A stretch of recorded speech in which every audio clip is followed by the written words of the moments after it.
ফেরাউন আল্লাহর কাছে চাইলো যে আল্লাহ এমন ব্যবস্থা করে দাও যেন নীল নদের পানি আমার কথায় উঠে বসে, আমার কথায় নীল নদে পানি আসে এবং আমার কথায় যেন নীল নদে পানি যায়। কিন্তু এই দোয়াটা ফেরাউন কিভাবে করছে জানেন? নিচের দিকে মাথা দিয়ে আল্লাহর দিকে পা দিয়ে। মন্ত্রটা হচ্ছে কুমকুম হায়ানি বেহাচাদ বেহানি সুম্মা সুম্মা ইয়ারকুনি বিহাক্কি হোল বাসারি কুহুম বিহারি হামারা কুদ্দি বিহারি হেচার নাহি মেরা চেহারি তো সবকো সৃষ্টা বৃথা যাউঙ্গো। তো এটা হচ্ছে একটা বিহারি মন্ত্র। ইন্টারেস্টিং। কেন ইসলামে জাদু হারাম, ইস্তিদ্রাজও কেন হারাম? জিনের থেকে আল্লাহ মানুষের শক্তি অনেক বেশি দিয়েছেন, তাই মানুষ আশরাফুল মাখলুকাত, সব থেকে বেশি শক্তিশালী। মানুষকে ফেরেশতাগণ সিজদা করেছেন আল্লাহর আদেশে, জিনকে কিন্তু সিজদা করে নাই। মানুষ কিন্তু ফেরেশতাদের সিজদা করে নাই, মানুষ জিনকেও সিজদা করে নাই। অর্ধ বিশ্ব শাসন করেছেন মুসলমান সাম্রাজ্য। সেই মুসলমান এখন কোথায়? আপনি সমগ্র বিশ্বে এমন একটা দেশ দেখাতে পারবেন না যেই দেশে কোনো মানুষ নামাজ পড়ে না। সব দেশে নামাজ পড়ে, সব দেশে রোজা রাখে, সব দেশে জাকাত দেয়, সব দেশে ইসলামের সব আইন কানুন মান্য হচ্ছে। তাহলে ইসলাম কেন সেখানে প্রতিষ্ঠিত হচ্ছে না? তাহলে যেখানে আল্লাহর হুকুম বাস্তবায়ন হচ্ছে না, অন্য কারো হুকুম মানা হচ্ছে, অন্য কারো বিধান মানা হচ্ছে, সেটাই তো পৃথিবীর সব থেকে বড় শিরক। আপনি এটা বলতে পারবেন যে তখন আপনার মাধ্যমে আল্লাহ মহাবিশ্ব নিয়ন্ত্রণ করাবে। আচ্ছা, অর্থাৎ আপনি যেটাই করবেন না কেন, আপনি কখনো বলবেন না যে আমি গাজী সাদেক এই কাজ করেছি, বরং আপনি বলবেন যে আমার রব আমারে দিয়ে এই কাজটা করাইছে, আমি তো জাস্ট একটা দাবার গুটি ছাড়া আর কিছুই না। আসসালামু আলাইকুম। ডিভাইন কোডেক্সের আরও একটি পডকাস্টে আপনাদের স্বাগত জানাচ্ছি।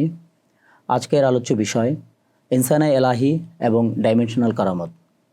বরাবরের মতোই আলোচনায় রয়েছেন আপনাদের সুপরিচিত মুখ, বিশিষ্ট কোরআন গবেষক হাফেজ সাইফুল্লাহ মানসুর। প্রশ্নোত্তরের মাধ্যমে আলোচনা এগিয়ে নিব। সঞ্চালনে রয়েছি আমি গাজী সাদেক। চলুন শুরু করা যাক। আসসালামু আলাইকুম, কেমন আছেন? আসসালামু রাহমাতুল্লাহ। আলহামদুলিল্লাহ। ইনসানে এলাহি এবং ডাইমেনশনাল কারামত এ বিষয়ে প্রশ্ন হচ্ছে যে সাবকনশিয়াস মাইন্ড যখন ওয়াহদাতুল ওজুদের ফ্রিকোয়েন্সি রিসিভ করে, তখন কি কোরআনের আলোকেই মানুষ অকাল্ট ডাইমেনশন ভেদ করে ইনসানে এলাহি হয়ে ওঠেন? দেখুন, এখানে আমাদেরকে সর্বপ্রথম বুঝতে হবে যে ইনসানে ইলাহি এবং হচ্ছে আপনার ওয়াহদাতুল উজুদ, এই দুইটা ধারণা কি। ওয়াহদাতুল উজুদ হচ্ছে সকল কিছুর ভিতর আল্লাহ রাব্বুল আলামিনের অস্তিত্ব এবং তার হচ্ছে উপস্থিতি, এটা অনুভব করার যে ব্যাপার সেটা। এবং ইনসানে ইলাহি হচ্ছে আমাদের নিজেদের ক্যারেক্টারের ভিতর আল্লাহ রাব্বুল আলামিনের যে পবিত্র আসমাউল হুসনার গুণগুলো, সেগুলোকে ইনস্টল করা। আপনার প্রশ্ন হচ্ছে যে সাবকনসিয়াস মাইন্ড যখন ওয়াহদাতুল উজুদের ফ্রিকোয়েন্সি রিসিভ করে, ফ্রিকোয়েন্সি মানে কি? কম্পাঙ্ক বা আলো, ঠিক আছে? তো ওয়াহদাতুল উজুদের ফ্রিকোয়েন্সি মানে কি? মানে আপনি যে এটা ভাবতেছেন যে সব কিছুর ভিতরে আল্লাহ রাব্বুল আলামিনের অস্তিত্ব আছে, আল্লাহ রাব্বুল আলামিন সব কিছুর ভিতরেই হচ্ছে তার প্রতিচ্ছবি রাখছেন, এই যে আপনার চিন্তা চেতনা, এটার যে ফ্রিকোয়েন্সি, সেটাই হচ্ছে ওয়াহদাতুল উজুদের ফ্রিকোয়েন্সি। তো সাবকনসিয়াস মাইন্ড যখন ওয়াহদাতুল উজুদের ফ্রিকোয়েন্সি রিসিভ করে, এর মানে হচ্ছে সাবকনসিয়াস মাইন্ড যখন সরাসরি আল্লাহ রাব্বুল আলামিনের নূরের ফ্রিকোয়েন্সি রিসিভ করে। তো অকাল্ট বা গুপ্তবিদ্যার কথা আপনি এখানে বলেছেন। তো অকাল্ট বা গুপ্তবিদ্যা মূলত অতি নিম্ন স্তরের বিদ্যা, যেটা হচ্ছে অতি নিম্ন স্তরের স্পিরিচুয়াল ডাইমেনশন নিয়ে কাজ করে, যেখানে জিন বা খারাপ শয়তান বা কিছু নেতিবাচক শক্তির মাধ্যমে সহায়তা নেওয়া হয়। কিন্তু আমাদেরকে মনে রাখতে হবে, সাবকনসিয়াস মাইন্ড যখন ওয়াহদাতুল উজুদের চেতনায় অনুরণিত হবে, তখন সে আল্লাহ রাব্বুল আলামিনের আলো রিসিভ করবে বা তার কম্পাঙ্ক রিসিভ করবে বা তার ভাইব্রেশন রিসিভ করবে। পবিত্র কালামে পাকে সূরা নূরের ৩৫ নম্বর আয়াতে আল্লাহ রাব্বুল আলামিন বলেন, আল্লাহ আসমান ও জমিনের নূর বা আলো, নূরুন আলা নূর, অর্থাৎ আলোর উপর আলো। তাই ঐশী আলো বা ফ্রিকোয়েন্সি যখন মানুষের অবচেতন মনকে পুরোপুরিভাবে গ্রাস করে, তখন বাস্তবিক অর্থে ওই মানুষের মাধ্যমে আল্লাহ রাব্বুল আলামিনের ইচ্ছার প্রতিফলন ঘটে। ওই মানুষের মাধ্যমে কারামত প্রকাশিত হয়। যখন ওই মানুষের মাধ্যমে কারামত প্রকাশিত হয়, তখন ওই মানুষ বাস্তবিক অর্থে ইনসানি ইলাহির পর্যায়ে চলে যায় এবং ওই মানুষের সামনে এই যে আপনি অকাল বিদ্যা বললেন বা ব্ল্যাক ম্যাজিক বললেন বা নেতিবাচক যে শক্তি বললেন, সেই শক্তিগুলো ধূলিসাৎ হয়ে যায়। সুতরাং আপনার প্রশ্নের উত্তর হচ্ছে, সাবকনসিয়াস মাইন্ড যদি আমাদের ওয়াহদাতুল উজুদের ফ্রিকোয়েন্সি ধারণই করে থাকে, সেক্ষেত্রে আল্লাহ রাব্বুল আলামিনের সেই ফ্রিকোয়েন্সি ধারণ করার কারণে তার মাধ্যমে এমন অলৌকিক কর্মকাণ্ড বা কারামত প্রকাশিত হবে, যে অলৌকিক কর্মকাণ্ড বা কারামত সব কিছুকে নষ্ট করে দিবে। যত নেতিবাচক শক্তি বা ব্ল্যাক ম্যাজিক রয়েছে। আমরা এখানে একটি আয়াত সম্পর্কে আলোচনা করেছি, যেটা হচ্ছে সূরা নূরের ৩৫ নম্বর আয়াত, এবং আমরা আরও একটি হাদিস সম্পর্কে যদি আলোচনা করি, সেই হাদিসে আল্লাহ রাব্বুল আলামিন সহিহ মুসলিমের একটি হাদিসে বলেন, আল্লাহ মানুষের বাহ্যিক রূপ দেখেন না, বরং তাদের অন্তর বা কলব দেখেন। সুতরাং বুঝতে হবে, আমাদের অন্তরে যদি আমরা ওয়াহদাতুল উজুদের সেই কম্পাঙ্ক ধারণ করি বা নূর ধারণ করি, তাহলে আমাদের অন্তর যেই সতেজ হবে বা আমাদের অন্তর আল্লাহ রাব্বুল আলামিনের যেই কম্পাঙ্কে অনুরণিত হবে, আল্লাহ রাব্বুল আলামিন আমাদের বাহ্যিক দৃষ্টি দেখবেন না, আল্লাহ রাব্বুল আলামিন আমাদের সেই অন্তরটাই দেখবেন। এবং তখন এই ধরনের কম্পাঙ্কে অনুরণিত একজন ব্যক্তির সামনে এই যে আপনি ব্ল্যাক ম্যাজিক বললেন, কালো জাদু বললেন, বা নেতিবাচক যে লোয়ার ফ্রিকোয়েন্সি ডার্ক এনার্জিগুলো, এগুলো বাস্তবিক অর্থে টিকতেই পারে না। আশা করি উত্তরটি পেয়েছেন। এ পর্যায়ে জানতে চাচ্ছি, সুফি শাস্ত্রের কারামত কি আসলে অবচেতন মনের ল অব অ্যাট্রাকশনেরই একটি কোয়ান্টাম সায়েন্টিফিক রূপ, যা আসমাউল হুসনার ভাইব্রেশনে ঘটে? দেখুন, এখানে হচ্ছে ল অফ অ্যাট্রাকশন সম্পর্কে আমাদেরকে বুঝতে হবে। ল অফ অ্যাট্রাকশন জিনিসটা কি? ল অফ অ্যাট্রাকশন হচ্ছে আকর্ষণের নিয়ম। আপনি নিজে যেই রূপ থট করবেন, আপনার মস্তিষ্ক থেকে যেই রূপ ফ্রিকোয়েন্সি বা ভাইব্রেশন বের হবে, সেই রূপ ফ্রিকোয়েন্সি বা ভাইব্রেশন বা সেই রূপ জিনিস আপনার দিকে মহাবিশ্ব ধাবিত করবে। এটা হচ্ছে কথা। তো আপনার প্রশ্ন যে সুফি শাস্ত্রে কারামত কি আসলে অবচেতন মনে ল অফ অ্যাট্রাকশনের একটি কোয়ান্টাম সায়েন্টিফিক রূপ কিনা, যা আসমাউল হুসনার ভাইব্রেশনে ঘটে? দেখুন, আধুনিক বিজ্ঞান যাকে ল অফ অ্যাট্রাকশন বলে, তা মূলত মহাজাগতিক নিয়মের খুব সামান্য একটি অংশ। কিন্তু সুফি শাস্ত্রের কারামত হলো এমন এক পর্যায় যা সর্বোচ্চ কোয়ান্টাম সায়েন্টিফিক রূপ। এখন এক্ষেত্রে এটা কেন সর্বোচ্চ কোয়ান্টাম সায়েন্টিফিক রূপ, জিনিসটা বোঝার ট্রাই করেন। সাধারণ ল অফ অ্যাট্রাকশন, আপনি আপনার দিকে সাধারণ ল অফ অ্যাট্রাকশন অনুসারে কী জিনিস ধাবিত হবে? যেই জিনিস আপনি থট করেন সেটা। ধরুন আপনি খারাপ থট করতেছেন, তাহলে আপনার দিকে মহাবিশ্ব খারাপ জিনিস ধাবিত করবে according to the law of attraction. আপনি ভালো থট করতেছেন, আপনার দিকে মহাবিশ্ব ভালো জিনিস ধাবিত করবে। কিন্তু সুফি শাস্ত্রের দিকে যদি আপনি তাকান, তাহলে সুফি শাস্ত্রে কি বোঝানো হচ্ছে? এখানে ওয়াহদাতুল উজুদ বোঝানো হচ্ছে। আসমাউল হুসনার গুণে যখন আপনি অনুরণিত হবেন, তখন তো আপনি ওয়াহদাতুল উজুদের ভিতর নিজেকে সম্পূর্ণরূপে সুপর্দ করে দিচ্ছেন। অর্থাৎ আপনি একটা লবণ, যেই লবণ সমুদ্রের ভিতর নিজেকে সুপর্দ করে দিচ্ছে। তো লবণ যদি সমুদ্রের ভিতর সুপর্দ করে দেয়, তাহলে লবণের কি নিজের কোনো গতি থাকে? নিজ ইচ্ছায় কি লবণ কিছু করতে পারে? আপনি একটি লবণ হলে সমুদ্রের ভিতর যদি আপনি নিজেকে সম্পূর্ণরূপে সমর্পিত করেন, তাহলে সমুদ্রের পানির সাথে মিশে যাবেন, সমুদ্রের ঢেউ যেদিকে যাবে আপনি সেদিকে যাবেন, তাই না? তাহলে ওয়াহদাতুল উজুদে যখন আপনি নিজেকে বিলীন করে দিবেন, তাহলে আপনি তো সেই নিজের আমি থেকে এক বৃহৎ আমিতে নিজেকে বিলীন করে দিলেন। যেহেতু আপনি বৃহৎ আমিতে বিলীন করে দিলেন, তার মানে হচ্ছে মহাবিশ্বে যা কিছু আছে সব কিছুর ভিতরে আল্লাহ রাব্বুল আলামিনের অস্তিত্ব বিরাজমান, এবং সেই অস্তিত্ব আপনার মাঝেও বিরাজমান। আপনিও আল্লাহ রাব্বুল আলামিনের একটি আয়নার স্বরূপ। তার মানে সেখানে আপনার নিজের আর কোনো অস্তিত্বই নেই। আপনি ফানা ফিল্লা তথা সম্পূর্ণরূপে আল্লাহ রাব্বুল আলামিনের ভিতর বিলীন। যেহেতু আপনি আল্লাহ রাব্বুল আলামিনের ভিতর বিলীন, তাই ভাই আপনার নিজের তো কোনো চিন্তা, নিজের তো কোনো চেতনা বা নিজের তো কোনো ইচ্ছেই থাকার সেখানে কথা না। সেখানে আল্লাহ রাব্বুল আলামিনের ইচ্ছেই আপনার ইচ্ছা, আল্লাহ রাব্বুল আলামিনের চেতনাই আপনার চেতনা, আল্লাহ রাব্বুল আলামিনের যেটা আদেশ সেটাই হচ্ছে আপনার কর্ম, সেটাই আপনার প্রারব্ধ, সেটাই আপনার গন্তব্য, তাই না? তো সেক্ষেত্রে আমাদেরকে বুঝতে হবে যে সুফি শাস্ত্রে কারামতটা কি? কারামত হচ্ছে সম্পূর্ণরূপে আল্লাহ রাব্বুল আলামিনের সাথে আপনি যখন ওই কম্পাঙ্কে অনুরণিত হয়ে যাবেন, আল্লাহ রাব্বুল আলামিনের সাথে আপনার সেই গভীর সম্পর্ক গড়ে উঠবে, তখন আল্লাহ রাব্বুল আলামিন আপনার মাধ্যমে যে অলৌকিক কর্মকাণ্ড ঘটিত করবেন সেটা। তো এই অলৌকিক কর্মকাণ্ড যেটা ঘটিত হচ্ছে, এটা হচ্ছে সর্বোচ্চ লেভেলের ঐশী ফ্রিকোয়েন্সির ইচ্ছায় ঘটিত হচ্ছে। অর্থাৎ সর্বোচ্চ লেভেলের ঐশী ফ্রিকোয়েন্সি হচ্ছে আল্লাহ।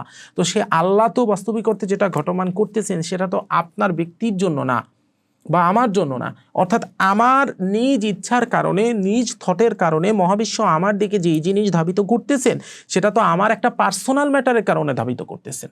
কিন্তু আল্লাহ রাব্বুল আলামিন যেটা করতেছেন, সেটা তো আমার পার্সোনাল ম্যাটারের জন্য করতেছেন না, সেটা সম্পূর্ণ মহাবিশ্বের জন্য করতেছেন। তো সুফি শাস্ত্রে যখন কোনো মানুষের মাধ্যমে কারামত প্রকাশিত হয়, তখন সেটা বাস্তবিক অর্থে ল অফ অ্যাট্রাকশন বা অবচেতন মনের কোয়ান্টাম সায়েন্টিফিক রূপে সর্বোচ্চ সায়েন্টিফিক রূপ, সর্বোচ্চ কোয়ান্টাম লেভেল, সর্বোচ্চ যে স্তরটা, সেটা যেটার কারণ হচ্ছে যে এই যে সর্বোচ্চ স্তর, এই সর্বোচ্চ স্তরে আল্লাহ রাব্বুল আলামিনের যে সর্বোচ্চ চিন্তা চেতনা সর্বোচ্চ ইচ্ছা সেটাই প্রকাশিত হয় বৃহৎ জনগণের স্বার্থে। ব্যাপারটা হচ্ছে একই জিনিস, আমি সুন্দরভাবে যদি আরো ক্লিয়ার করে আপনাদেরকে বোঝাতে চাই তাহলে সেটা হচ্ছে এটা যে একজন সুফির মাধ্যমে যেটা ঘটে সেটা হচ্ছে বৃহৎ স্বার্থে জনগণের জন্য এবং বৃহৎ স্বার্থে সম্পূর্ণ ইউনিভার্সের জন্য ঘটে, সেটা কোনো সাধারণ ব্যক্তির জন্য ঘটে না। কিন্তু একজন সাধারণ মানুষের জীবনে যেটা ঘটে ল অফ অ্যাট্রাকশনের মাধ্যমে, সেটা হচ্ছে তার নিজের জন্য ঘটে, সেটা তার ব্যক্তি স্বার্থের জন্য ঘটে, সেটা সমাজের স্বার্থের জন্য ঘটে না, ধর্মের স্বার্থের জন্য ঘটে না। এবং এই ধরনের ঘটনাকে আমরা কখনো কারামত বলতেও পারি না। এটা একটা সাধারণ মিরাকেল আপনি বলতে পারেন, কিন্তু যেটা মহান কর্মসাধনের জন্য ঘটে, বিশাল একটা জনগণের স্বার্থের জন্য ঘটে, সমাজের স্বার্থের জন্য ঘটে, সেটাকে আমরা কারামত বলতে পারি, যেটা আল্লাহ রাব্বুল আলামিনের ইচ্ছায় প্রতিফলিত হয় সেই ব্যক্তির মাধ্যমে বা সেই সুফির মাধ্যমে, যেই সুফি আল্লাহ রাব্বুল আলামিনের কম্পাঙ্কে অনুরণিত হয়েছে এবং আসমাউল হুসনার ভাইব্রেশনে টিউন হয়েছে। আশা করি বুঝতে পেরেছেন। সেক্ষেত্রে কি ইসমে আজম দিয়ে অবচেতন মনকে আনলক করলে কি আমরা ফিজিক্সের সূত্র ভেঙে অন্য ডাইমেনশন থেকে সরাসরি কারামত আকর্ষণ করতে পারি? আমাদের ইসমে আজম জিনিসটা কি, এটা কি বুঝতে হবে। ইসমে আজম হচ্ছে মহান নাম, ইসমে আজম হচ্ছে সেই মহাজাগতিক ফ্রিকোয়েন্সি, সেই হায়ার ভাইব্রেশন, যেই ভাইব্রেশনের সাথে যদি আপনি টিউন হন তাহলে আপনার নিজ ইচ্ছা আর আপনার নিজের ইচ্ছাই থাকে না, তখন আল্লাহ রাব্বুল আলামিনের ইচ্ছাই হচ্ছে আপনার ইচ্ছায় পরিণত হয়ে যায়।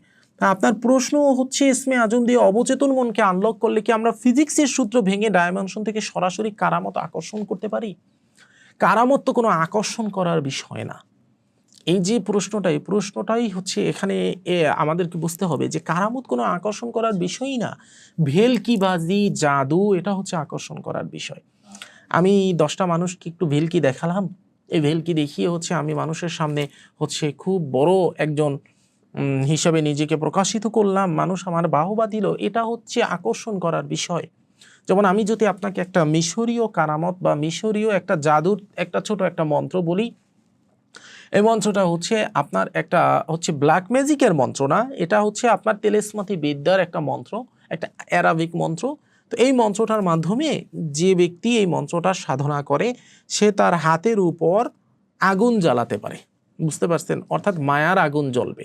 তো এরা সাধারণত এই সমস্ত মন্ত্র কারা অ্যাপ্লাই করে, অনেক সময় দেখবেন যে রাস্তাঘাটে বিভিন্ন মানুষ হচ্ছে তাবিজ বিক্রি করে, তারা হচ্ছে বিভিন্ন ওই হাত দিয়ে দোয়েল পাখি বের করে, অমুক বের করে, তুমুক বের করে, ঠিক আছে, একটা পাখি বের হইছে, একটা ডিম থেকে পাখি বের হয়, এই ধরনের যে ভেলকিবাজি খেলা দেখায় এরা করে থাকে। তো মন্ত্রটা কি? মন্ত্রটা হচ্ছে কুমকুম হায়ানি বেহাচাঁদ বেহানি সুম্মা সুম্মা ইয়ারকুনি বিহাক্কি হুল বাসারি। কুমকুম হায়ানি বেহাচাঁদ বেহানি সুম্মা সুম্মা ইয়ারকুনি বিহাক্কি হুল বাসারি। তো এইটা একটা নির্দিষ্ট সংখ্যক বার জপ করে যদি আপনার হাতের উপর ফু দেওয়া হয় তাহলে হাতের উপর মায়ার আগুন জাগ্রত হয়, মায়ার আগুন জ্বলে। তো সেই যে মায়ার আগুন জ্বলবে, যে এটাই যে যার হাতের উপরে মায়ার আগুন জ্বলছে তার কোনো ফায়দা আছে? এখানে নাই। আপনি দেখতেছেন একজনের হাতের উপরে মায়ের আগুন জ্বলছে, কোনো ফায়দা আছে? নাই। তাহলে এটা কি? এটা হচ্ছে একটা ভেলকি, এটা হচ্ছে একটা আকর্ষণ করার বিষয়। এটা কারা করে? যারা হচ্ছে রাস্তাঘাটে ভেলকিবাজি দেখায়, তারা হচ্ছে নিজেদেরকে আহামরি কিছু বলে প্রকাশ করতে চায় তারা। কিন্তু আপনার প্রশ্ন হচ্ছে ইসমে আজম দিয়ে অবচেতন মনকে আনলক করা। ইসমে আজম জিনিসটা কি? ইসমে আজম জিনিসটাই হচ্ছে মহাজাগতিক সেই হায়ার ফ্রিকোয়েন্সি, যেই হায়ার ফ্রিকোয়েন্সির সাথে যখন আপনি টিউন হবেন তখন আপনার নিজের ব্যক্তিগত কোনো ইচ্ছাই থাকবে না, আপনার নিজের ব্যক্তিগত কোনো চাহিদাই থাকবে না, আপনার অন্য মানুষের কাছে কারামত প্রকাশ করার যে প্রবণতা যে আমি এটা করব ওটা করব সেটাই থাকবে না। তখন আল্লাহ রাব্বুল আলামিনের ইচ্ছেই হচ্ছে আপনার ইচ্ছা হবে, তখন আল্লাহ রাব্বুল আলামিনের যেই পরিকল্পনা সেটাই হবে আপনার পরিকল্পনা। আপনি ঠান্ডা মাথায় দেখেন, আমরা যদি ইসমে আজমের কাহিনীর দিকে তাকাই তাহলে আমরা সূরা নামলের 40 নং আয়াতের দিকে তাকাই। সেখানে হযরত আসিফ বিন বারকিয়া রাহমাতুল্লাহ আলাইহি চোখের পলকে বিলকিসের সিংহাসন নিয়ে এনেছিলেন 5 মাসের দূরত্ব অতিক্রম করে। এর আগের আয়াতে বলা হচ্ছে যে ইফরিত নামক একজন জিন বলল, হে নবী সুলাইমান, আমি আপনার সামনে বিলকিসের সিংহাসন আনতে পারবো আপনি আপনার জায়গা থেকে উঠে দাঁড়ানোর পূর্বে। কিন্তু তারপরেই কলাল, যার হচ্ছে ইলমুম মিনাল কিতাব, যার কিতাবের জ্ঞান ছিল, অর্থাৎ 40 নম্বর আয়াতে বলা হচ্ছে যে কল আল্লাযী ইনদাহু ইলমুম মিনাল কিতাব, যার ছিল কিতাবের জ্ঞান, সে বলল আনা আতিকা বিহি ক্বাবলা আইয়াতাদ্দা ইলাইকা তরফুক, আমি আনবো আপনার চোখের পলক ফেলার পূর্বে। চোখের পলক ফেলার পূর্বে সে সামনে দেখে যে বিলকিসের সিংহাসন রাখা। এটা দেখে সুলাইমান আলাইহিস সালাম সিজদায় পড়ে গেল এবং সুলাইমান আলাইহিস সালাম বলল যে এটা আমার রবের একটা পরীক্ষা, তিনি দেখতে চাচ্ছেন যে আমি এখানে শুকরিয়া আদায় করি নাকি শুকরিয়া আদায় করি না। আচ্ছা, এটা হচ্ছে কারামত। এই কারামত কিভাবে ঘটলো? কারণ হযরত আসিফ বিন বারখিয়া তার অবচেতন মনকে ইসমে আজম দিয়ে আনলক করছিলেন, আল্লাহর মহান নাম দিয়ে আনলক করছিলেন, যার কারণে সে এই ফিজিক্সের সূত্রই সম্পূর্ণ ভেঙে দিয়েছিলেন। আপনার প্রশ্নই ছিল এটা যে ফিজিক্সের সূত্র ভেঙে ডাইমেনশন থেকে সরাসরি কারামত আকর্ষণ করতে পারবো কিনা। দেখলেন কারামত আকর্ষণ হয়ে গেল, সে ফিজিক্সের সূত্র কিন্তু সম্পূর্ণরূপে ভেঙে দিল। কিন্তু এটা কেন কারামত, এটা কেন ভেলকি না, এটা আমাদের বুঝতে হবে। এই কারামত সংগঠিত হওয়ার কারণে এখানে দুইটা উদ্দেশ্য ছিল আল্লাহ রাব্বুল আলামিনের, যেই দুইটা উদ্দেশ্য আল্লাহ এখানে বাস্তবায়ন করেছেন। নাম্বার 1 উদ্দেশ্য হচ্ছে যেই নবী সুলাইমানকে আল্লাহ রাব্বুল আলামিন বিশ্ব জগতের সাম্রাজ্য দিয়ে দিলেন, সেই নবী সুলাইমানকে আল্লাহ রাব্বুল আলামিন পরীক্ষা করলেন যে তার সামনে বসে একজন সাধারণ মানুষ যখন চোখের পলকে এত বড় একটা অলৌকিক কর্মকাণ্ড ঘটমান করে ফেললো, তখন নবী সুলাইমানের মনে কষ্ট হলো কিনা, নাকি সে আল্লাহ রাব্বুল আলামিনের দিকে তখনও হচ্ছে আপনার মানে সিজদারত ছিল না এবং কৃতজ্ঞতা প্রকাশ করলো কিনা যে হে আমার রব, তুমি আমাকে যা দিছো তাতেই আমি খুশি, আমার মাধ্যমে এটা প্রকাশিত হয় না, কোনো ব্যাপার না। দেখেন পরবর্তী আয়াতে কিন্তু সেটাই বলা হয়েছে, সুলাইমান আলাইহিস সালাম সিজদায় পড়ে গেলেন এবং তিনি বললেন এটা আমার রব, মানে সিজদায় পড়ে গেলেন কথাটা আমি বললাম, এটা আয়াতে নাই। সুলাইমান আলাইহিস সালাম বললেন যে এটা আমার রবের অনুগ্রহ, তিনি দেখতে চাচ্ছেন যে আমি শুকরিয়া আদায়কারীর অন্তর্ভুক্ত কিনা।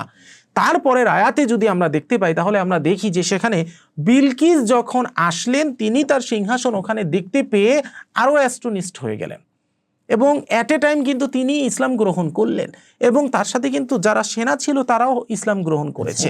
তাহলে বুঝতে হবে যে এই কারামত প্রকাশিত হওয়ার পিছনে আল্লাহ রাব্বুল আলামিনের বৃহৎ দুটি স্বার্থ রয়েছে। নাম্বার 1 স্বার্থ হচ্ছে সুলাইমান আলাইহিস সালামকে পরীক্ষা করা। নাম্বার 2 স্বার্থ হচ্ছে বিলকিস সহ তার সৈন্য যারা ছিল তাদেরকে আল্লাহ রাব্বুল আলামিনের অসীম ক্ষমতা এবং অসীম অলৌকিকত্ব দেখিয়ে ইসলামের দিকে ধাবিত করা, দুটোই কিন্তু হয়ে গিয়েছিল। এবং নাম্বার 3 আরও একটা শিক্ষা আল্লাহ রাব্বুল আলামিন এখানে দিলেন, সেটা হচ্ছে জিনের থেকে মানুষ অনেক বেশি পাওয়ারফুল, মানুষ আশরাফুল মাখলুকাত। আল্লাহ রাব্বুল আলামিন চাইলে ওই জিনের মাধ্যমে এটা আনাতে পারতেন, কারণ জিনের মাধ্যমে দেখেন জিন যদি ওখান থেকে তার ওঠার পূর্বে ওই সিংহাসন নিয়ে আসতো তাহলেও কিন্তু আল্লাহর এই দুইটা পরীক্ষায় মানে সম্পন্ন হতো, দুইটা উদ্দেশ্য সম্পন্ন হতো। বিলকিস এসেও সিংহাসন সেখানে দেখতে পেত, অনুরূপভাবে সুলাইমান আলাইহিস সালামও আল্লাহ শুকরিয়া আদায় করত, তার ভিতরেও অহংকার আসতো না। কিন্তু দেখেন আল্লাহ রাব্বুল আলামিন একটা মানুষের মাধ্যমে এটা প্রকাশ করে এখানে মানুষের সম্মান আরো বৃদ্ধি করে দিলেন। তিনি এটা বুঝিয়ে দিলেন মানুষকে যে জিনের থেকে আল্লাহ মানুষের শক্তি অনেক বেশি দিয়েছেন। তার মানে বুঝতে পারলাম আমরা যে যখন ইসমে আজম দিয়ে অবচেতন মনকে আনলক করে ফিজিক্সের সূত্র ভেঙে অন্য ডাইমেনশন থেকে কারামত আকর্ষণ করার যে বিষয়টা আপনি বললেন, এটা তখনই সম্ভব যখন আপনি আল্লাহ রাব্বুল আলামিনের প্রতিচ্ছবি হবেন, আল্লাহ রাব্বুল আলামিনের খলিফা হবেন। আল্লাহ আপনার মাধ্যমে কারামত প্রকাশিত করে তার কিছু বিশেষ উদ্দেশ্য বাস্তবায়ন করতে এই পৃথিবীতে চাইবে। যেভাবে আল্লাহ রাব্বুল আলামিন 3টে উদ্দেশ্য ওখানে বাস্তবায়ন করেছেন। একটা উদ্দেশ্য সুলাইমান আলাইহিস সালামকে পরীক্ষা করা, একটা উদ্দেশ্য হচ্ছে আল্লাহ রাব্বুল আলামিনের বিলকিস এবং তার সৈন্যবাহিনীকে ইসলামের দিকে ধাবিত করা, এবং আরেকটা উদ্দেশ্য হচ্ছে মানুষের শ্রেষ্ঠত্ব প্রমাণ করা জিনদের সামনে যে তোদের থেকে আমি মানুষকে বেশি শক্তি দিয়েছি। তাই মানুষ আশরাফুল মাখলুকাত, সব থেকে বেশি শক্তিশালী।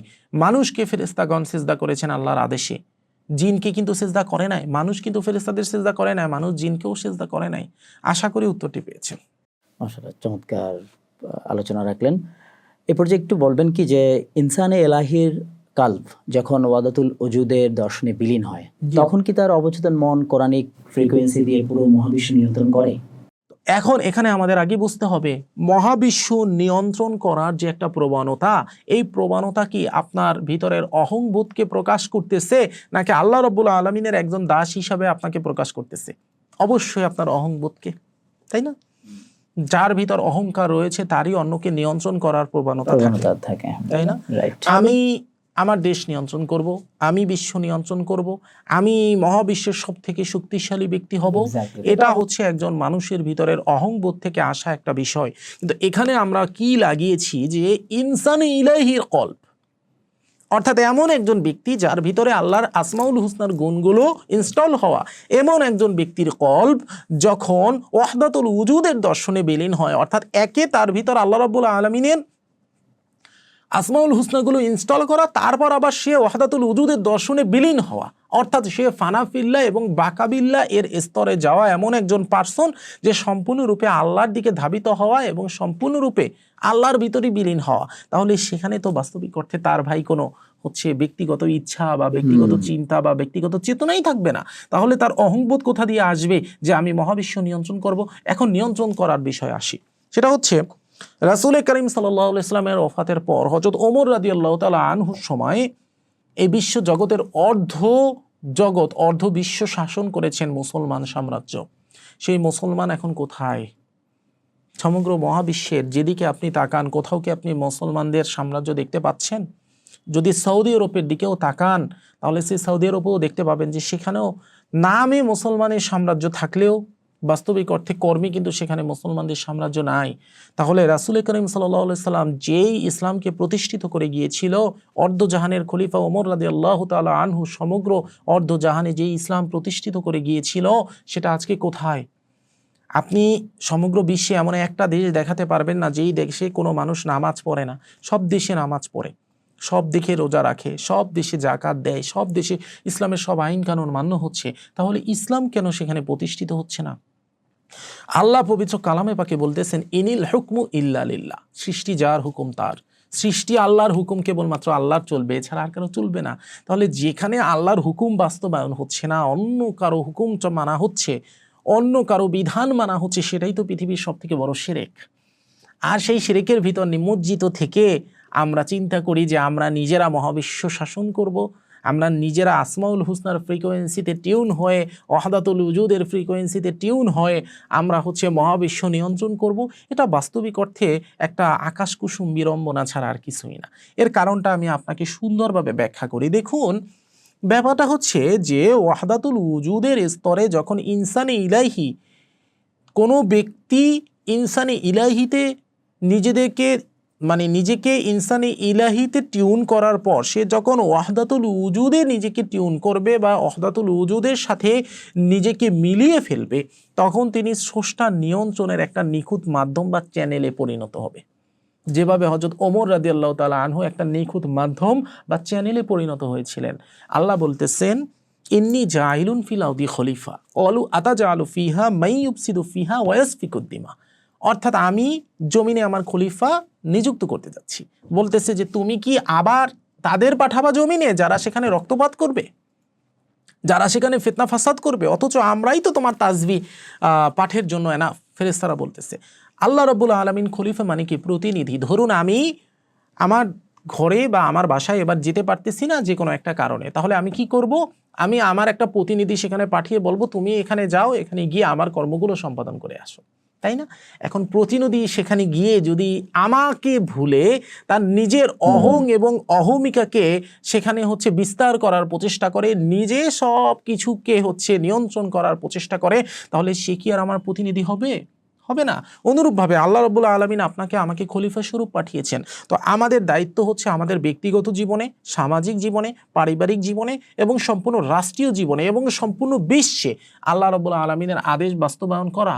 ক্ষুদ্র ক্ষুদ্র স্থান থেকে হোক, বড় বড় স্থান থেকে, যখন আমরা ছোট্ট ছোট্ট বালুকণা বিন্দু বিন্দু জল গড়ে তোলে মরুভূমি সাগর অতল, আমরা যখন অল্প অল্প করে আল্লাহর আদেশ বাস্তবায়ন নিজেদের স্থান থেকে প্রচেষ্টা করব, তখন আমরা বৃহৎভাবে আল্লাহর আদেশ বাস্তবায়ন করতে পারবো, তাই না?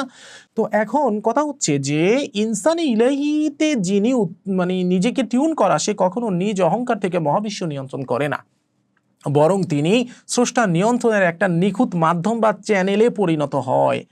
যেমন সূরা আল হাদিদের 4 নম্বর আয়াতে আল্লাহ রাব্বুল আলামিন বলেন, তোমরা যেখানেই থাকো না কেন তিনি তোমাদের সাথে আছেন। যখন সাধকের কলব বা হৃদয়ে স্রষ্টার সত্তায় সম্পূর্ণরূপে বিলীন হয়ে যায়, তার নিজস্ব কোনো ইচ্ছা বা তার নিজস্ব কোনো আকাঙ্ক্ষা তখন থাকে না। আল্লাহ রাব্বুল আলামিন পবিত্র হাদিসে কুদসিতে তখন বলেন যে বান্দা নফল ইবাদতের মাধ্যমে যখন আমাকে ভালোবাসে, আমি তাকে ভালোবাসা শুরু করি। আমি যখন বান্দাকে ভালোবাসা শুরু করি, তখন আমি তার হাত হয়ে যাই, তার কান হয়ে যাই, তার পা হয়ে যাই, তাই না? তার মানে আপনি যখন আল্লাহ রাব্বুল আলামিনকে ভালোবাসা শুরু করবেন, তার সাথে ওই টিউনে নিজেকে সম্পূর্ণরূপে অনুরণিত করতে পারবেন ভাই, তখন আপনার মাধ্যমে অবশ্যই কারামত প্রকাশিত হবে। আপনার মাধ্যমে অবশ্যই এমন এমন কর্ম সম্পাদন হবে যা সাধারণ মানুষের পক্ষে সম্পাদন হওয়া সম্ভব না। কিন্তু এর মাধ্যমে আপনি মহাবিশ্ব নিয়ন্ত্রণ করবেন, এই অহংকার আর তখন আপনার ভিতরে থাকবেই না। হ্যাঁ, আপনি এটা বলতে পারবেন যে তখন আপনার মাধ্যমে আল্লাহ মহাবিশ্ব নিয়ন্ত্রণ করাবে। আচ্ছা আচ্ছা অর্থাৎ আপনি যেটাই করবেন না কেন, আপনি কখনো বলবেন না যে আমি গাজী সাদেক এই আচ্ছা, কাজ আচ্ছা। করেছি, বরং আপনি বলবেন যে আমার রব আমারে দিয়ে এই কাজটা করাইছে, আমি তো জাস্ট একটা দাবার গুটি ছাড়া আর কিছুই না। আশা করি বুঝতে পেরেছেন। চমৎকার। এই পর্যায়ে আমরা আর একটু ভিন্ন প্রসঙ্গে আসি। সেটা হচ্ছে যে অকাল্ট সায়েন্সের ম্যাজিকের সাথে সুফি শাস্ত্রের কারামতের মূল পার্থক্য কি কেবল আসমাউল হুসনার এই ডাইমেনশনাল ফ্রিকোয়েন্সির পবিত্রতায়? কি বলবেন? না, এখানে হচ্ছে পার্থক্যর বিষয় আরো আছে। দেখুন, অকাল সায়েন্স জিনিসটা কি? অকাল বলতেই কিন্তু খারাপ ব্যাপারটা এমন না। আচ্ছা অকাল বলতে মানুষ সাধারণত মনে করে যে ব্ল্যাক ম্যাজিক। না, ম্যাজিক শুধুমাত্র অকাল শব্দটা মানেই যে ব্ল্যাক ম্যাজিক এমন না। অকাল্ট হচ্ছে অলৌকিক কর্মকাণ্ডকে বোঝানো হচ্ছে, বা অলৌকিক বা গুপ্ত জিনিসটাকে অকাল্ট হিসাবে বলা হচ্ছে। কিন্তু আপনার কথা হচ্ছে অকাল সায়েন্সের ম্যাজিকের সাথে যখন আপনি অকাল সায়েন্স বলবেন, তখন তার ভিতর কিন্তু ইসলামিক অকাল্ট আছে, হিন্দু অকাল্ট আছে, বিভিন্ন রকম ওয়েস্টার্ন অকাল্ট আছে, অনেক কিছু আছে। তখন সেটা একটা ভিন্ন দর্শন। কিন্তু যখন আপনি বলবেন, ওটাকে কি বলে, ম্যাজিক কথাটা উল্লেখ করবেন, তখন সেখানে হচ্ছে আমাদের ব্ল্যাক ম্যাজিকের ধারণা আসবে।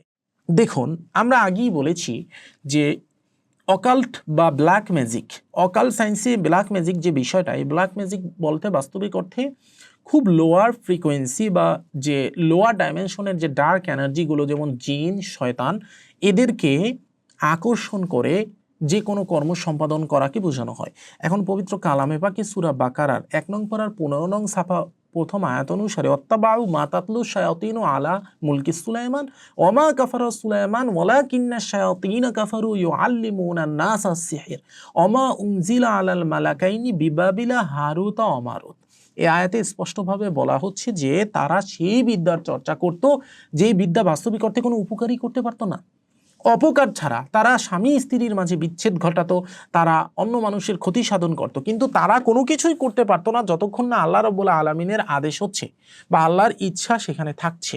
তো ব্যাপারটা হচ্ছে যে তার মানে অকাল্টে যে ম্যাজিকটা, এই ম্যাজিকটা বাস্তবিক অর্থে ভালো কোনো কিছু কখনো সাধনের জন্য হয়ই না। এ বাস্তবিক অর্থে কি করে? এ করে হচ্ছে আপনার লোয়ার ফ্রিকোয়েন্সির কিছু শয়তান বা কিছু জিনদের খুশি করে সে হচ্ছে খারাপ কিছু কর্ম সাধন করে। কিন্তু আপনার যেই প্রশ্ন ছিল, কিন্তু সুফি শাস্ত্রের কারামতের মূল পার্থক্য কি কেবল আসমাউল হুসনার পবিত্রতায়? অর্থাৎ সুফি শাস্ত্রের কারামতের মূল পার্থক্য মানে আমরা এখানে ধরলাম যে সুফি শাস্ত্রে যে সুফিদের মাধ্যমে যে কারামতটা প্রকাশিত হয় সেটা আসমাউল হুসনার মাধ্যমেই প্রকাশিত হয়, বা আসমাউল হুসনার কম্পাঙ্কে অনুরণিত হওয়ার মাধ্যমে প্রকাশিত হয়। তাহলে মূল পার্থক্যটা কি? শুধুমাত্র এইটুকু যে সুফি শাস্ত্রের কারামত প্রকাশিত হওয়ার যে কম্পাঙ্ক, এটা হচ্ছে একটা পবিত্রতম কম্পাঙ্ক, আর ব্ল্যাক ম্যাজিকের কম্পাঙ্কটা হচ্ছে লোয়ার ডাইমেনশনের কম্পাঙ্ক। শুধু কি এতটুকু? না, এতটুকু না। এখানে আমাদের 3টা ভাইটাল জিনিস বুঝতে হবে। নাম্বার 1 কথা হচ্ছে জাদু, নাম্বার 2 কথা হচ্ছে কারামত, নাম্বার 3 কথা হচ্ছে আপনার ইস্তিদ্রাজ। তো জাদু, কারামত বা মুজিজা, ইস্তিদ্রাজ। জাদু হচ্ছে ব্ল্যাক ম্যাজিকের মাধ্যমে বা কুফরি কালামের মাধ্যমে বা খারাপ কর্মের মাধ্যমে শয়তান বা জিনকে খুশি করে তাদের সাথে চুক্তি করে কোনো একটা কর্ম সম্পাদন করা। কারামত বা মুজিজা হচ্ছে আল্লাহ রাব্বুল আলামিনের আদেশে নবী, রাসূল, ওলিয়া উলিয়াদের মাধ্যমে প্রকাশিত হওয়া অলৌকিক কর্মকাণ্ড। আর ইস্তিদ্রাজ হচ্ছে এমন একজন ব্যক্তি যার মাঝে ইসলামের কোনো নাম গন্ধও নাই, কিন্তু সে তার মাধ্যমে কোনো অলৌকিক কর্মকাণ্ড ঘটাচ্ছে, এটা হচ্ছে ইস্তিদ্রাজ। যেভাবে আমি আপনাকে বলেছিলাম কুমকুম হায়ানি বেহাচাঁদ বেহানি সুম্মা সুম্মা ইয়ারগুনি বেহাক্কাহুল বাসারি, এই যে কুমকুম হায়ানির কাহিনী, এটাকে যদি আরবি থেকে আমরা বাংলায় অনুবাদ করি, এখানে কোনো কুফরি কালামের কোনো বাক্যই নেই, কোনো খারাপ বাক্য নাই। আমি আপনাকে হচ্ছে আরও একটা ছোট মন্ত্র বলি, যদিও এগুলো আমি ব্ল্যাক ম্যাজিক বা জাদুবিদ্যা প্র্যাকটিস করি ব্যাপারটা এমন না। আমি হচ্ছে গবেষণা করতে এই সমস্ত জিনিস হচ্ছে আমার মাথায় আসছে, আমার সামনে এসেছে, তাই আমি আপনাদেরকে বোঝাচ্ছি। আজকে থেকে বেশ কিছু পডকাস্ট পূর্বে একজনই ইস্তিদ্রাজের ব্যাপারে জানতে চেয়েছিল যে ইস্তিদ্রাজ কার মাধ্যমে প্রকাশিত হয় একটু বলেন। তো ইস্তিদরাজ এমন একজন ব্যক্তির মাধ্যমে প্রকাশিত হবে যেই ব্যক্তির ভিতর ইসলামের কোনো মানে কিছু নাই, কিন্তু সে খারাপ কাজও যে করতেছে বা সে যে শয়তান দিয়েও কাজ করাইতেছে ব্যাপারটা এমনও না, আচ্ছা। কিন্তু তারপরও তার মাধ্যমে অলৌকিক কর্মকাণ্ড প্রকাশিত হচ্ছে। যেমন বাংলাদেশে কিছু মানুষ আগে হচ্ছে আপনার চুরি ডাকাতি করতো, আজকে থেকে অনেক বছর পূর্বে কিছু মানুষ চুরি ডাকাতি করতো একটা মন্ত্রের মাধ্যমে চুরি ডাকাতি করতো। আমাদের বাপ দাদার আমলের কাহিনী, অদৃশ্য হয়ে যেত মন্ত্রের মাধ্যমে। আচ্ছা। কিভাবে অদৃশ্য হতো? তারা একটা তেলেসমাতি বল তৈরি করতো, বল আটা দিয়ে গোল করে একটা বল তৈরি করত, সেই বলটায় একটা নির্দিষ্ট মন্ত্র নির্দিষ্ট সংখ্যকবার জপ করে ফু দিয়ে ওই বলটাকে একটা তেলেসমাতি বল বানাতো। ওই বলটা যখন জিহ্বার নিচে রাখতো তখন সে অদৃশ্য হয়ে যেত এবং সে হচ্ছে এই উল্টাপাল্টা ক্রিয়াকাণ্ড করতো, অর্থাৎ চুরি ডাকাতি অমুক সমুক যত উল্টাপাল্টা ক্রিয়াকাণ্ড এগুলো করতো। তো এখন এই যে ব্যক্তি এই কাজটা করলো, এর যে মন্ত্র দিয়ে করলো এরকম একটা তেলেসমাতি মন্ত্র হচ্ছে আপনার কুহুং বিহারি হামারা কুর্দি বিহারি হেচার নাহি মেরা চেহারি তো সবকো সৃষ্টা বৃথা যাউঙ্গো।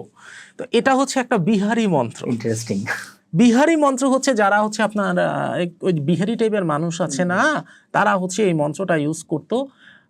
আবার এরা হচ্ছে খেলাও দেখাতো, বুঝতে পারছেন? এরা হচ্ছে রাস্তাঘাটে খেলাও দেখাতো, খেলায় হচ্ছে জাদুকর তারা দেখাতো যে আপনার জাদু দেখাচ্ছে, হঠাৎ করে হচ্ছে সে আপনার হয়ে যাচ্ছে, ওটাকে কি বলে, অদৃশ্য হয়ে যাচ্ছে, আবার কিছুক্ষণ পর দৃশ্যমান হচ্ছে। Really exciting. তো এখানে আপনার আমি যদি এই মন্ত্রটাকে ভাঙি তাহলে আপনি দেখবেন কুহুং বিহারি হামারা কুর্দে বিহারি হেচান নাহি মেরা চেহারি। এখানে হচ্ছে এই যে শব্দগুলো যদি আমরা ভাঙি তাহলে এখানে কোনো খারাপ কোনো কথা নাই। এখানে কথাটা এমন যে আমার চেহারাটা যেন দেখা না যায়, যদি আমার চেহারাটা দেখা যায় তো সবকুছ সৃষ্টা বৃথা যাউঙ্গো, মানে তাহলে তুমি যে সবকিছু সৃষ্টি করছো পৃথিবী সবই বৃথা। এখন এখানে কিন্তু কোনো কুফরি বাক্য নাই, কিন্তু এখানে আল্লাহ রাব্বুল আলামিনকে হার্ট করা হচ্ছে না, স্রষ্টাকে হার্ট করা হচ্ছে না। অবশ্যই হচ্ছে, আপনি স্রষ্টাকে বলতেছেন যে তুমি আমারে অদৃশ্য করো, যদি অদৃশ্য না করো তাহলে তোমার সব সৃষ্টি বৃথা। এটা কি আল্লাহ রাব্বুল আলামিন আপনি হার্ট করতেছেন না? তাহলে এটা কি পাপ হচ্ছে না? তো ওই যে ইস্তিদরাজ যে ব্যক্তির মাধ্যমে প্রকাশ পাচ্ছে সে হচ্ছে সরাসরি আপনার জিন সাধক না, কিন্তু সে এমন এমন কিছু ক্রিয়াকাণ্ড করতেছে যে ক্রিয়াকাণ্ডে তার মাধ্যমে হচ্ছে আপনার অলৌকিক কর্মকাণ্ড প্রকাশিত হচ্ছে এবং মানুষ ভাবতেছে খাইছে রে, এ তো মস্ত বড় আল্লাহর ওলি। কথা বুঝে নাই? কিন্তু এই যে আল্লাহর ওলি, সে যে অলিত্ব প্রকাশ করতে গিয়ে কি মন্ত্র পড়ে কি করতেছে এটা তো বাস্তবিক অর্থে আপনার কেউ কল্পনাও করে দেখতেছে না। তো এই বিহারি মন্ত্র পড়ে যে ব্যক্তি হচ্ছে আপনার রাস্তাঘাটে খেলা দেখানোর জন্য আপনার অদৃশ্য হলো, সেই ব্যক্তি কতবার এই মন্ত্রটা সিদ্ধি করার জন্য আল্লাহরে এটা বললো যে তুমি আমারে অদৃশ্য করো, নইলে তোমার সৃষ্টি বৃথা, নইলে তোমার সৃষ্টি বৃথা। তার মানে কি তার ইহকাল আর পরকালে আর কিছু রইল না? কেন ইসলামে জাদু হারাম? ইস্তিদরাজও কেন হারাম? ইস্তিদরাজ এই কারণেই হারাম, কারণ যেভাবে জাদু করা পাপ, জাদুতে যেভাবে শয়তানের সহায়তা নেওয়া হয়, সেভাবে এই ইস্তিদরাজি, এই বিহারি মন্ত্র বলেন, অমুক মন্ত্র বলেন, তমুক মন্ত্র বলেন, ভেলকি বলেন, যাই বলেন না কেন, সেখানেও এমন এমন কিছু কথা উচ্চারণ করা হয় যেটা ঈশ্বরকে প্রচুর পরিমাণে হার্ট করে, আল্লাহকে হার্ট করে, যার কারণে আল্লাহ রাগ হয়ে বলে যে যা ঠিক আছে, যা তুই সাময়িক সময়ের জন্য তোরে আমি দিয়ে দিলাম। ফেরাউন আল্লাহর কাছে চাইলো যে আল্লাহ এমন ব্যবস্থা করে দাও যেন নীল নদের পানি আমার কথায় উঠে বসে, আমার কথায় নীল নদে পানি আসে এবং আমার কথায় যেন নীল নদে পানি যায়। কিন্তু এই দোয়াটা ফেরাউন কিভাবে করছে জানেন? নিচের দিকে মাথা দিয়ে আল্লাহর দিকে পা দিয়ে তারপর সে দোয়া করতো, বুঝতে পারছেন? আল্লাহর দিকে পা দিয়ে নিচের দিকে মাথা দিয়ে তারপর সে দোয়া করতো যে আল্লাহ আমার জন্য যেন নীল নদের পানি তুমি আমার আওতাধীন করে দাও, আমার কথায় নীল নদে যেন পানি আসে, আমার কথায় যেন নীল নদে পানি যায়। তো আল্লাহ বলতো ঠিক আছে যা, তোরে দিয়ে দিলাম। কথা বুঝেন নাই? তো এই ইস্তিদরাজ এমন ব্যক্তির মাধ্যমে প্রকাশিত হবে যেই ব্যক্তি শয়তান বা জিনের কাছ থেকে সহায়তা নিবে না, কিন্তু সে এমন এমন কথাবার্তা বলবে, তার প্রার্থনার লেভেল ওই ফেরাউনের প্রার্থনার লেভেলের মতো থাকবে, যার কারণে তার মাঝে হচ্ছে তার মাধ্যমে কিছু অলৌকিক কর্মকাণ্ড ঘটিত হবে। এখানেও জিন শয়তানের কোনো না কোনোভাবে হচ্ছে হস্তক্ষেপ থাকে। কিন্তু যদি আমরা কারামত এবং মুজিজার দিকে তাকাই তাহলে সেই কারামত এবং মুজিজার পিছনে ওই ব্যক্তির কোনো হস্তই থাকবে না। এই যে আমি মন্ত্র বললাম, এই মন্ত্রের মাধ্যমে যেই ব্যক্তি হচ্ছে আপনার অদৃশ্য হবে সেই ব্যক্তির হাতে কিন্তু তার ইচ্ছার উপরে অনেক কিছু ডিপেন্ডেন্ট হবে। সে ওই বল বা ওই আটার গোলা যখন জিহ্বার নিচে রাখবে তখন সে অদৃশ্য হবে, জিহ্বা থেকে বের হওয়ার সাথে সাথে সে কিন্তু আবার দৃশ্যমান। কিন্তু যে ব্যক্তির মাধ্যমে কারামত প্রকাশিত হচ্ছে, যে ব্যক্তির মাধ্যমে মুজিজা প্রকাশিত হচ্ছে, সেই ব্যক্তির কোনো বলও লাগবে না, সেই ব্যক্তির জিহ্বার ভিতর কোনো মন্ত্রও পড়া লাগবে না, কিচ্ছু করা লাগবে না। আর সে কখন পড়লে কি হবে এটাও তার ইচ্ছাধীন থাকবে না, যখন আল্লাহ রাব্বুল আলামিন চাইবে তখনই হবে। বুঝতে পারছেন? অনেকে আমার মনে করে যে হযরত সুলাইমান আলাইহিস সালামের হাতে একটা আংটি ছিল, এই আংটি পরলে তার রাজত্ব থাকতো এবং আংটি খুললে তার রাজত্ব শেষ হয়ে যেত। ব্যাপারটা আসলে এমন না। ব্যাপারটা হচ্ছে সুলাইমান আলাইহিস সালামকে আল্লাহ এমনি বিশ্বজগতের রাজত্ব দিয়ে দিয়েছেন। আংটি ছিল জাস্ট তার একটা নিশানা বা নমুনা, আর কিছুই না। আল্লাহ যদি চাইতেন ওই আংটি ছাড়াও তাকে রাজত্ব দিতে পারতেন। তো এখানে আল্লাহর চাওয়াটাই মেইন ফ্যাক্ট, আংটিটা মেইন ফ্যাক্ট না। আশা করি উত্তরটি পেয়েছেন। কিন্তু এখানে আপনার আরও একটা কথা ছিল যে মেইন পার্থক্যর বিষয়টা, পার্থক্য ছিল না আপনার প্রশ্ন ছিল না যে জাদু এবং হচ্ছে আপনার কারামতের মেইন পার্থক্যটা কি, অর্থাৎ অকাল সায়েন্সের ম্যাজিকের সাথে সুফি শাস্ত্রের কারামতের মূল পার্থক্য কি, কেবল আসমাউল হুসনার এই ডাইমেনশনাল ফ্রিকোয়েন্সির পবিত্রতায়? না, এখানে হচ্ছে পার্থক্যর বিষয় হচ্ছে নাম্বার 1 কথা হচ্ছে যেটা অকাল্ট বা যেটা ইস্তিদ্রাজ বা যেটা জাদু। আমি তো 3টার কথা বললাম, একটা হচ্ছে জাদু, একটা ইস্তিদ্রাজ আর একটা কারামত বা মুজিজা। যেটা জাদু বা ইস্তিদ্রাজ এটা সম্পূর্ণরূপে হচ্ছে ব্যক্তির নিজের ইচ্ছাধীন হবে, যেভাবে জিহ্বার ভিতর রাখলে গায়েব হবে, জিহ্বা থেকে খুললে গায়েব হবে না। এটার জন্য এটার মাধ্যমে কোনো ব্যক্তির কোনো উপকার হবে না, ব্যক্তির নিজের উপকার হলেও সমাজের কোনো উপকার হবে না, ধর্মের কোনো উপকার হবে না। কথা বুঝতে পারছেন? শুধু ব্যক্তির নিজস্ব কিছু স্বার্থ উদ্ধার হবে, কিন্তু আলটিমেটলি এটা হচ্ছে খারাপ দিকেই ধাবিত করবে, এটার ফল খারাপই হবে। কিন্তু কারামত বা মুজিজা এটা সম্পূর্ণরূপে আল্লাহ রাব্বুল আলামিনের ইচ্ছায় হবে, এবং এটা আল্লাহ রাব্বুল আলামিন এজন্যই করবে যেন আল্লাহ রাব্বুল আলামিন বৃহৎ স্বার্থে এই পৃথিবীতে কিছু বাস্তবায়ন করতে পারে, দিনের সেবা হয়, সমাজের সেবা হয়, এবং তার সেই বান্দার সম্মান বৃদ্ধি পায়। আশা করি বুঝতে পেরেছেন। ধন্যবাদ চমৎকার এই আলোচনা রাখার জন্য, আপনার জ্ঞানগর্ভ আলোচনার জন্য আবার ধন্যবাদ জানিয়ে শুধু দর্শক যারা এতক্ষণ শুনছিলেন আমাদের, আশা রাখি যে আপনারা এই আলোচনা এনজয় করেছেন। আশা রাখি পরবর্তী পডকাস্টে আপনাদেরকে পাবো। সে পর্যন্ত সবাই ভালো থাকবেন, আমাদের জন্য দোয়া রাখবেন। আসসালামু আলাইকুম ওয়া রাহমাতুল্লাহি ওয়া বারাকাতুহু।